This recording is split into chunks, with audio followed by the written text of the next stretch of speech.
Frères et sœurs de l'émission Le Royaume des cieux est proche. Il faudrait que nous fassions très attention en ce moment-ci sur la parole de Dieu, uniquement la parole de Dieu, pour être prêt et pouvoir y aller. Car le royaume des cieux, ce n'est pas un truc banal. Nous sommes tous formés sur cette terre. Mais pour être dans les cieux, il faut être créé. Nous sommes tous sur cette terre formés. Genèse 2, verset 7 et Genèse 2, verset 22. Pour pouvoir être créé, il faut écouter ce que Dieu dit. Et non pas ce que l'homme dit, ou le serpent ancien qui est Satan, le diable, le chérubin protecteur aux ailes déployées, plein de sagesse et parfait en amour, et créé le 5e jour, à l'aurore du 5e jour. C'est pas ce qu'il dit que nous allons écouter, mais ce que l'Éternel Dieu seul dit. Et donc,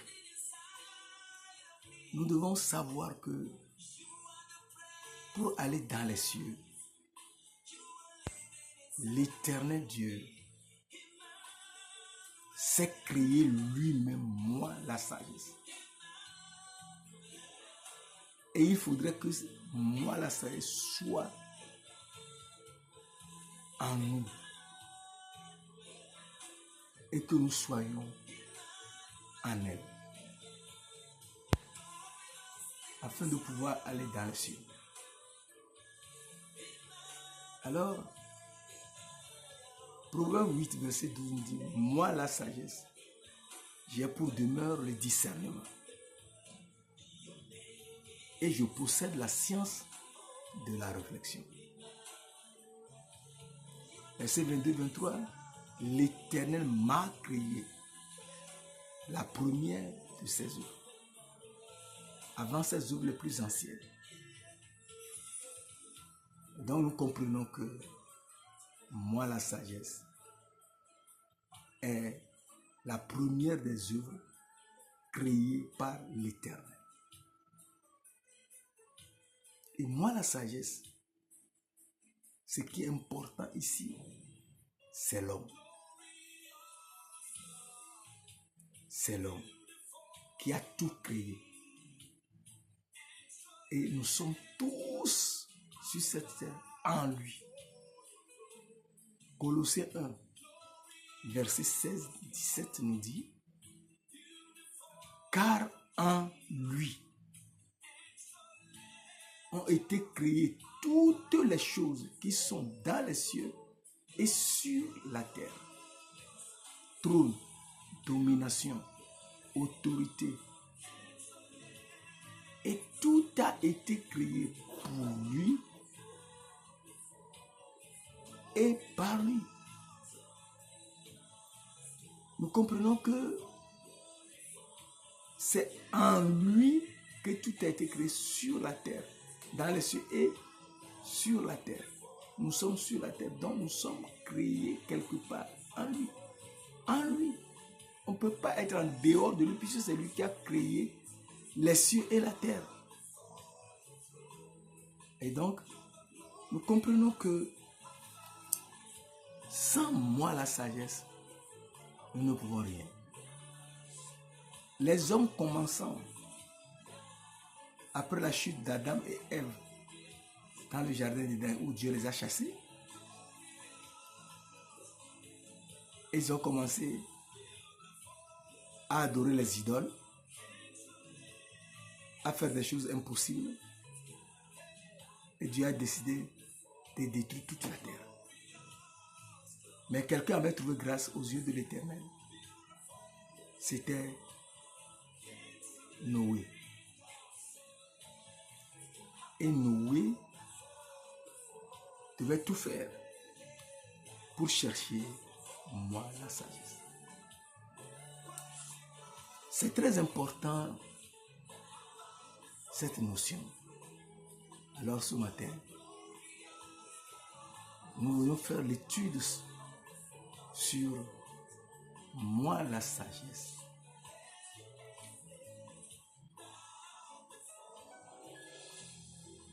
Créer pour qu'on soit créé. Moi la sagesse créée pour qu'on soit créé. Et c'est une étude difficile. Alors nous irons très doucement. Dieu a dit à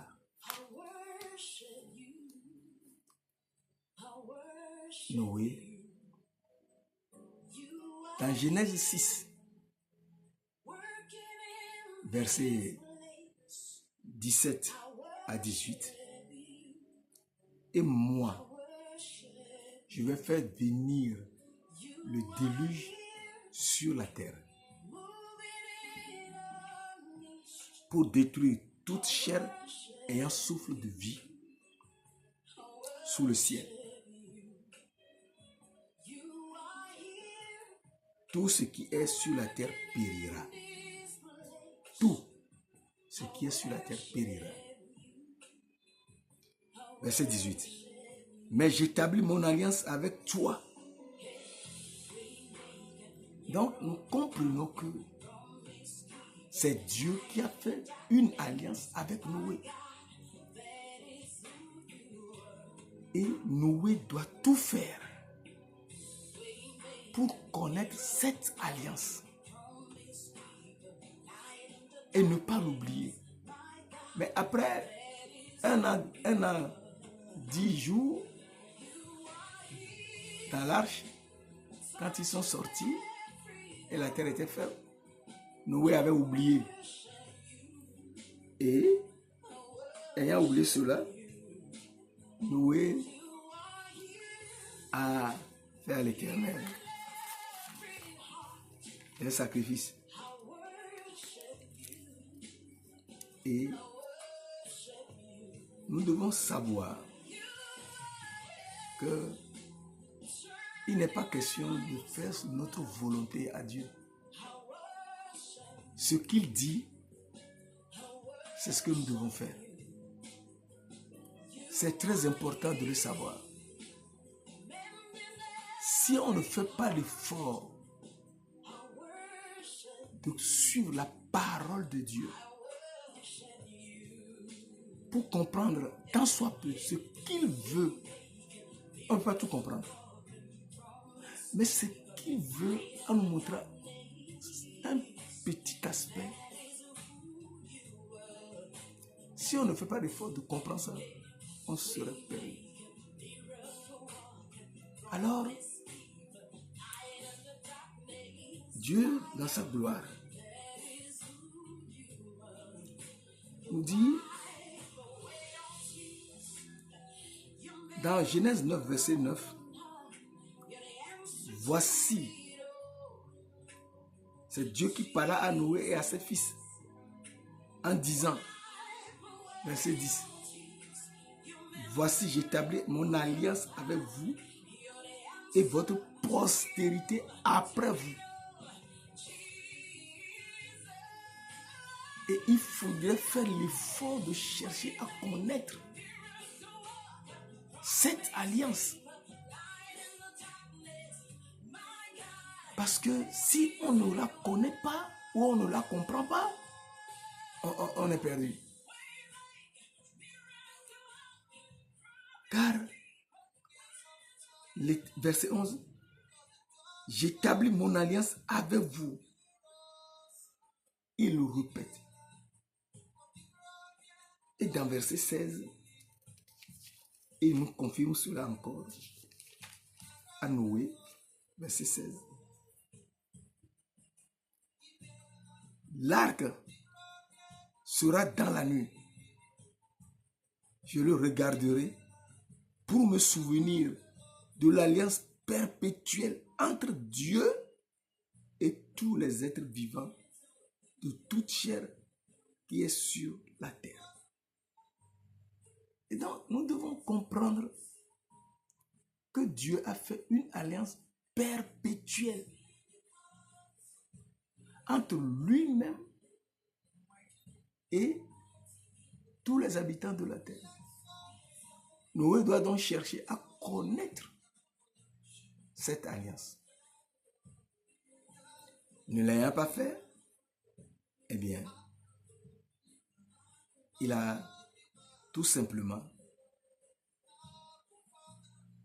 planté la vigne, récolté le vin et a bu ce vin et s'est enivré et s'est découvert dans sa chambre. Son fils Cham l'a vu et s'est moqué de lui. Réveillé, Sem et Japheth lui ont dit ce qui s'était passé. Et Noé a maudit, non pas celui qui a fait la chose, c'est-à-dire Cham, mais le fils de Cham qui a à peu près 2 ans à l'époque. Mais Canaan, un petit enfant de 2 ans, ne lui a rien fait. Nous comprenons que si on n'est pas dans l'alliance, mais qu'on continue à faire les choses de la terre, on est perdu. On est perdu. Car sur cette terre, nous devons savoir une seule chose et lutter pour cela. 1 Pierre 2, verset 11 nous dit, bien-aimés, je vous exhorte,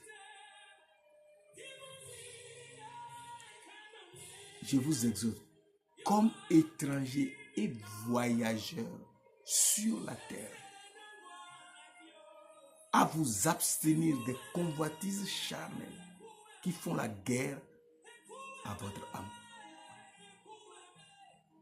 Bien-aimés, je vous exhorte, comme étrangers et voyageurs sur la terre, de vous abstenir des convoitises charnelles qui font la guerre à l'âme.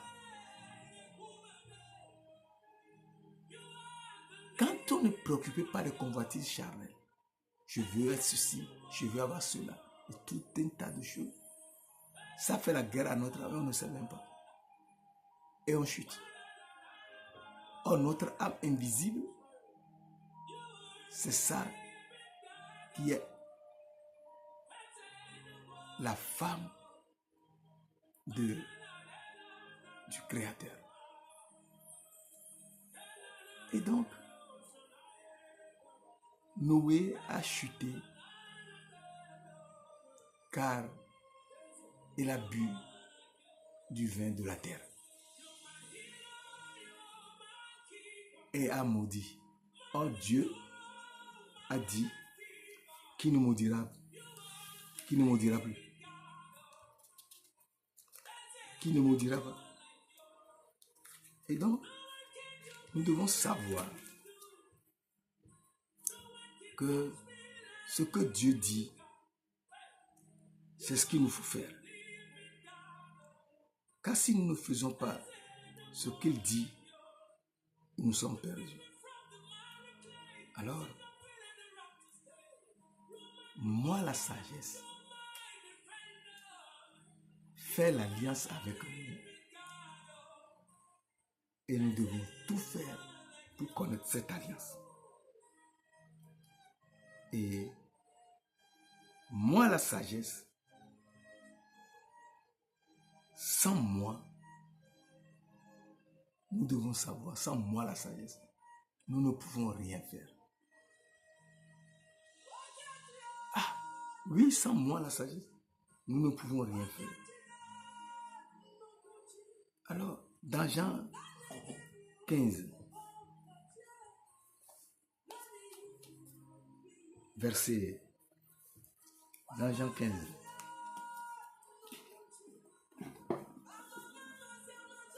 versets 4 à 6.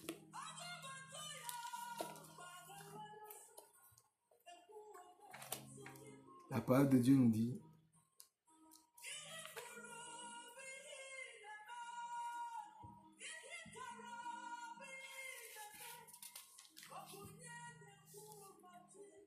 demeurez en moi et je demeurerai en vous. Comme le sarment ne peut de lui-même porter du fruit s'il ne demeure attaché au cep, ainsi vous ne le pouvez non plus si vous ne demeurez en moi. Nous comprenons ici que le Seigneur nous dit qu'on doit demeurer en lui, dans son corps. Dans son corps. C'est lui qui a tout créé, car en lui ont été créées toutes les choses qui sont dans les cieux et sur la terre, les visibles et les invisibles. On peut tout faire, tout raconter, mais on est en lui. Et donc il faudrait qu'on fasse l'effort de suivre ce qu'il nous dit. Et donc, moi, la sagesse, il nous faut comprendre que c'est lui seul qu'il faut suivre, être en lui. Il faut demeurer en lui. Je suis le cep, Jean 15, verset 5. Je suis le cep, vous êtes les sarments. Celui qui demeure en moi et en qui je demeure porte beaucoup de fruits. Car sans moi, vous ne pouvez rien faire. Sans Jésus, là, qui est moi la sagesse, on ne peut rien faire. C'est lui, moi, la sagesse. Sans lui, on ne peut rien faire. Il faudrait donc qu'on le connaisse mieux pour le suivre. Si on ne le connaît pas bien, on serait là à raconter des histoires et ne pas savoir que c'est lui-même qui est le Père. C'est Jésus même qui est le Père. Jésus qui est moi la sagesse, c'est lui le Père. Jean 10, verset 30 nous dit: moi et le Père, nous sommes un. Donc c'est lui, moi la sagesse, qui est le Père. Alors il nous dit dans Jean 14, verset 20: en ce jour, vous connaîtrez que je suis en mon Père, que vous êtes en moi et que je suis en vous. Donc, il faut qu'on comprenne qu'on ne peut rien sans lui. On est en lui.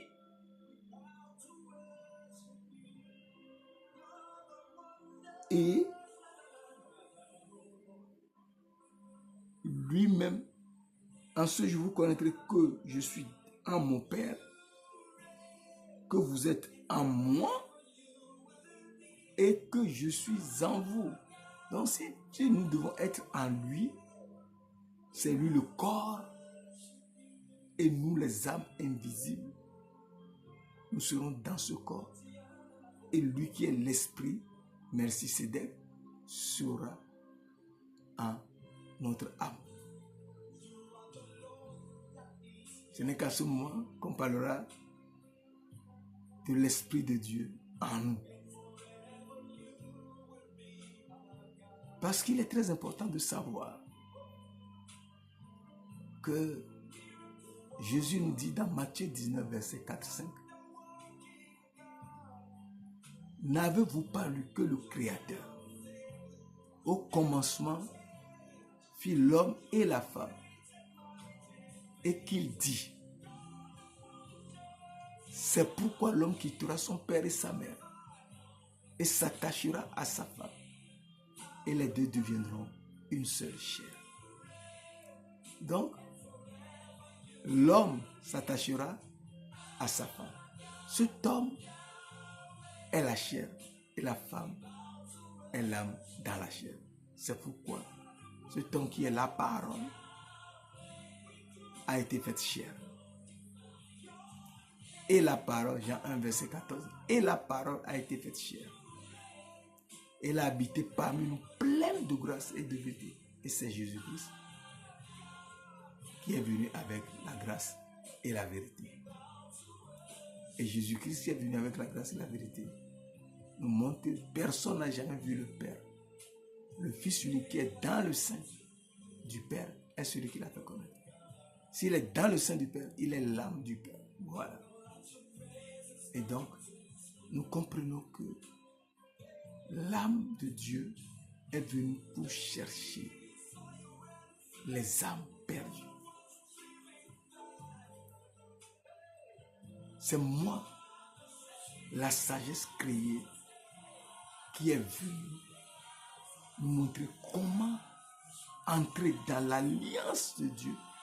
L'alliance que Noé avait oubliée après 1 an, 10 jours dans l'arche. Nous ne devons jamais oublier cette alliance. Et cette alliance, c'est important de le savoir.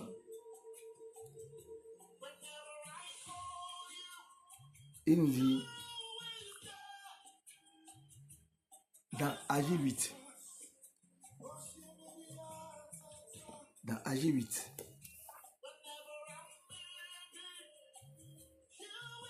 AG 2 verset 8, AG 2 verset 8, l'argent est à moi. AG 2 verset 8, l'argent est à moi. Et l'or est à moi, dit l'Éternel des armées. Donc moi, la sagesse créée est l'Éternel des armées.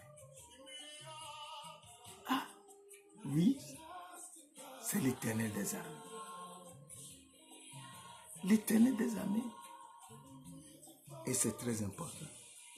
Il faut qu'on le connaisse. Si on ne le connaît pas, on est perdu. Il faut le connaître. Alors, il nous dit dans Malachie 3, verset 17, ils seront à moi, dit l'Éternel des armées. Donc l'Éternel des armées est moi.